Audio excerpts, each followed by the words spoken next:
Harriet Tubman.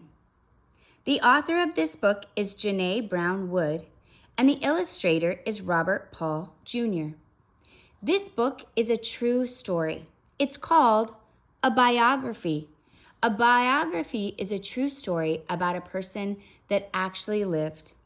This book is about Harriet Tubman and her story and the way that her bravery helped a lot of people escape to freedom, maybe over 300.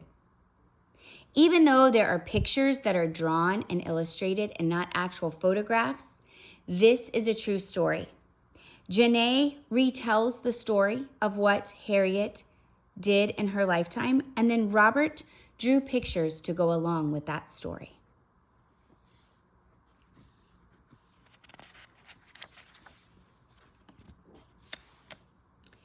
Harriet Tubman was a hero who helped free enslaved Black people from the brutal conditions of slavery.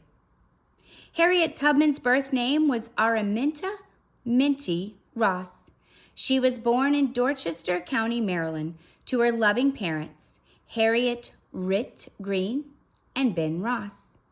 Minty lived with Rit and Ben and many brothers and sisters in a tiny cabin that had dirt floors and no windows or beds. Minty was born sometime in the early 1820s. Her parents never wrote down her birth date because Minty and the members of her family were not allowed to learn how to read or write. They were enslaved people, owned by a person who made them work in terrible conditions for no pay.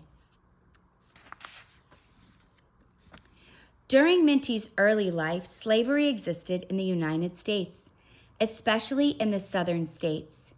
Enslavers forced Black people to do hard work and often punished them severely.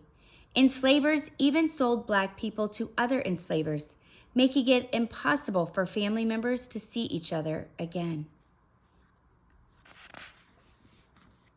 When Minty was a very young girl, she was forced to take care of babies. She also had to walk through freezing water to empty muskrat traps. As she grew, she was given even harder jobs like plowing fields, driving oxen, and chopping wood. The work was exhausting, but Minty persevered.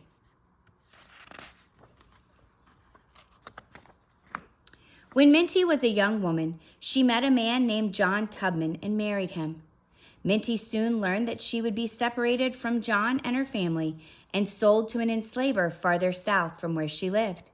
She knew what she had to do: run away to a state in the north to become a free person. Minty ran off in the dark of night. She used skills she had learned from her father: how to move through the woods, how to wade through the river to throw off any hounds tracking her scent, and how to follow the North Star. These skills helped her hide from slave catchers, people who hunted runaway enslaved people and returned them to enslavers for rewards. As Minty made the 90-mile journey north, she was led by her faith and the helpful hands of the Underground Railroad, a secret group of people who helped those seeking freedom. This group provided food and shelter, information and guidance, and even transportation. In 1849, after a long and dangerous journey, Minty reached Philadelphia, Pennsylvania. She was a free woman, and now she would be called Harriet after her mother. Harriet found a job working in a hotel. Although she enjoyed being free, she missed her family greatly and decided she had to help them become free too. It wouldn't be easy. In 1850, Congress passed the Fugitive Slave Act, a law that allowed slave catchers to capture former enslaved people, even in the free states of the North, and return them to their owners. But that didn't stop Harriet. She was fierce and determined.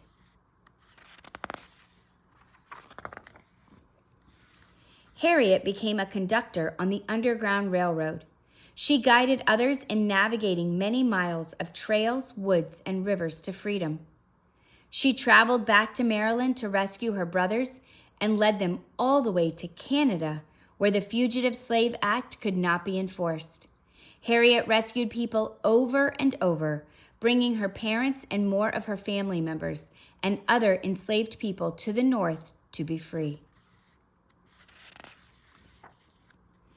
Word spread of what Harriet was doing, and enslavers began to put up wanted posters offering a reward for anyone who captured her. This made Harriet's work even more dangerous, but her faith kept her going.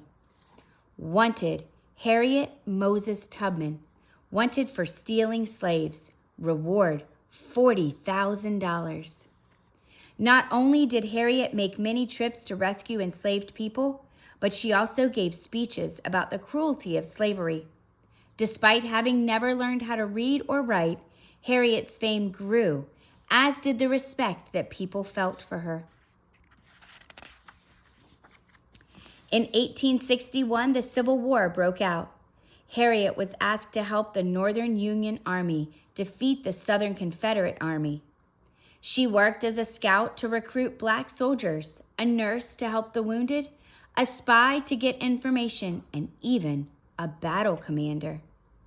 Harriet was the first woman in the United States to lead a raid, helping to free hundreds of enslaved people.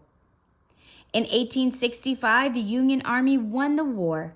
Slavery was abolished. Harriet went to upstate New York to be with her family. She married a man named Nelson Davis, adopted a daughter named Gertie, and continued to care for her parents and other black people who needed help. She opened the Harriet Tubman Home for the Aged in 1908 and kept giving speeches fighting for the rights of black people and women. Harriet Tubman died in 1913. It is thought that she lived to the age of 90. In honor of her bravery and all the people she rescued, President Joe Biden hopes to put her picture on the $20 bill. Harriet's inspiring story is a reminder that even when things are hard, you can make a difference in the lives of others and change the world. The end. What an incredible story. There's parts in that story that are so unbelievable, it almost doesn't even seem real, but it's all true. Harriet lived such a hard life, but she was so brave, and she fought for the freedom of so many after she was able to achieve freedom for herself. What an amazing woman.